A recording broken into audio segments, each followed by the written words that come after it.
Customers say that trying Leopold's chocolate is love at first bite. Each of these firefighters here today are wearing about 50 pounds of gear. Now, I'm not even wearing half of that, and this is pretty heavy. If this proposal goes through, riders won't have any use for this bus stop on James Street after 9 o'clock on weekdays. Snow, ice mixed with bone-chilling temperatures are causing brittle bumpers, sending drivers into auto repair shops. The students that I spoke with today say that the assistant dean really didn't know what he was talking about when he was being asked the questions from the undercover reporters. And a lot of the students that I spoke with later this afternoon did not want to comment on ISIS. All these clothes you see right here have been donated by people within the community. They're then sorted through, and after, whatever remains is donated to those in need. Frank, the Prospect Street interchange has opened today after a lengthy project that left many commuters frustrated. We have been following this story for several months now. Officials wanted the project to provide a safer system for merging vehicles. The westbound ramp at the new Prospect Street interchange will provide a route for these commuters. Opening up these ramps would improve the mobility around this construction project, so the timing is just right for us to be able to do that. We're going to be opening a couple of the ramps at the exit at the Interchange 4 location, as well as the westbound on-ramp at the new Prospect Street interchange. While safety was the ultimate goal of the project, many residents were concerned about safety around the construction work as the project has been going on. Frank? I'm here at Rossetti's Pizza Shop, where a fire took place right across the street from here last night, and I'm actually going to speak to some employees to see what they saw firsthand.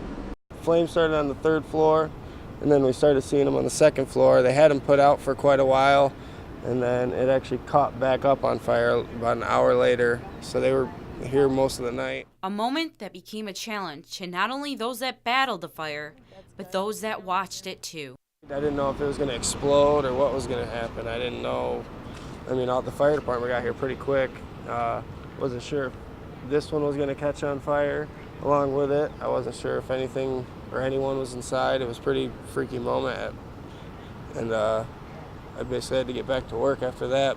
According to police, no one was injured and the fire was contained within the building. There's at least 6 fire trucks here at one point.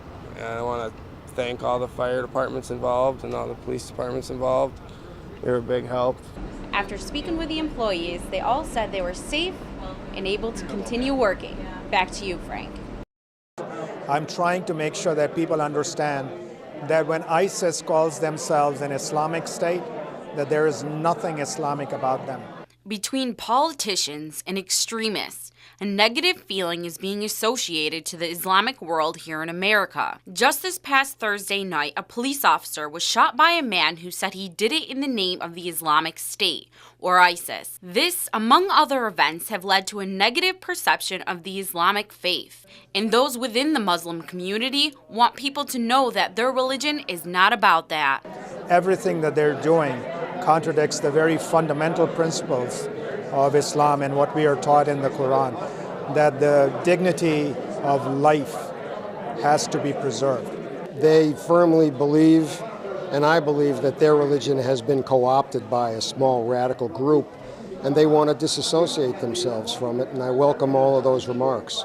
Members of the Islamic Association of the Southern Tier said that they had enough of all of this negativity and held an open house in Johnson City to combat this type of stereotyping. People of all religions and ethnic backgrounds attended in hopes to learn more about the Islamic faith. Last year saw so many presentations on television, some saying Islam is a religion of peace, some saying it's one of violence, and seeing so many interviews. I read the Quran myself last year to try to understand. I'm a Catholic, but I wanted to see what it said.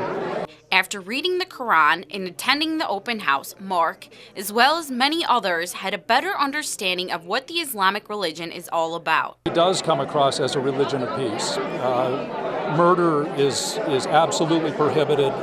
There are strictures in the Quran that say that Muslims and people of the book, who include Christians and Jews, are to compete for good works. Now, every person I spoke to today said the same thing, that they believe that all religions may be different, but they are still very much alike. The major concepts are the same. The differences are very slight in the details. In the children of Abraham, we always start out exploring our differences, and we always end up finding out how much alike we really are. It's really one faith that we all belong to, and it brings us closer together. You know, it's important for us, unless there really is a threat being imported, to understand that and to try to work for understanding. And believe in the diversity of the United States and the strength from diversity, the better off we're all going to be. Those that went to the Islamic Association of the Southern Tier's open house proved that even with diversity, people of all backgrounds can work together as one. I go to a Jesuit university, work with a Jewish professor. I'm Muslim. We're looking for a cure to a disease found in the Palestinian population. We're all working together for the betterment of all of society, no matter what religion. In Johnson City, Brianna Case, Fox 40 HD News. People laced and warmed up today for the Stop DWI Returning Warrior Run. American flags lined the walkways of Otsenango Park for the Returning Warrior Run. People ran to help raise money in support of their Southern Tier Veterans Support Group. They ran to take a stand against drunk driving. We found that the traffic crashes are the #1 killer of veterans in the first 12 months after getting home from overseas. We want to raise awareness about the aggressive driving techniques that they were taught to keep themselves alive overseas are very dangerous when you come back home. People of all ages were able to run either a 5-mile or 10-mile. There was also a kids race to get the little ones involved. This isn't just a run for those participating. It's a way to bring everyone together and raise awareness. It's amazing how all my friends and everyone in the community comes together to support the veterans and this great cause where all the money goes to help them as they come back from overseas from their deployments. Where not a lot of people understand what veterans go through when they come back from war, and for us to do whatever we can to help them to get back to normal is just, it's important.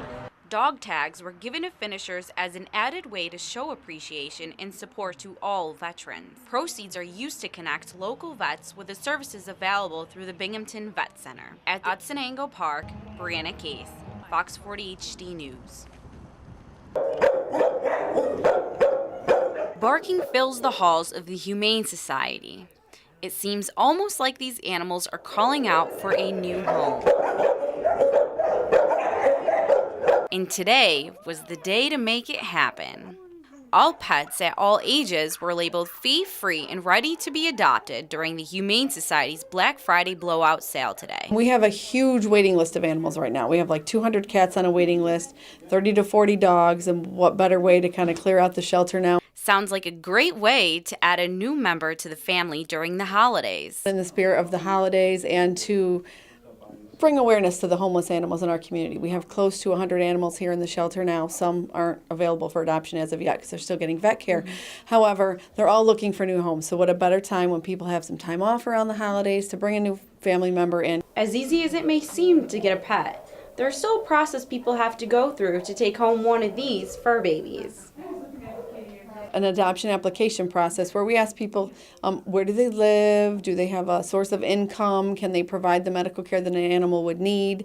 We try to screen them. The process is well worth it because the experience it gives families and the animals is priceless. Evelyn and her brother Michael know this feeling firsthand. It's going to be like the best feeling in the world knowing that you have some sort of companion there with you. They're just so sweet. They were able to adopt the cat they applied for all in the same day. Another fee-free adoption is scheduled for tomorrow from 11 to 4. Organizers hope more animals will be prancing into new homes. In Binghamton, Brianna Case, Fox 40 HD News.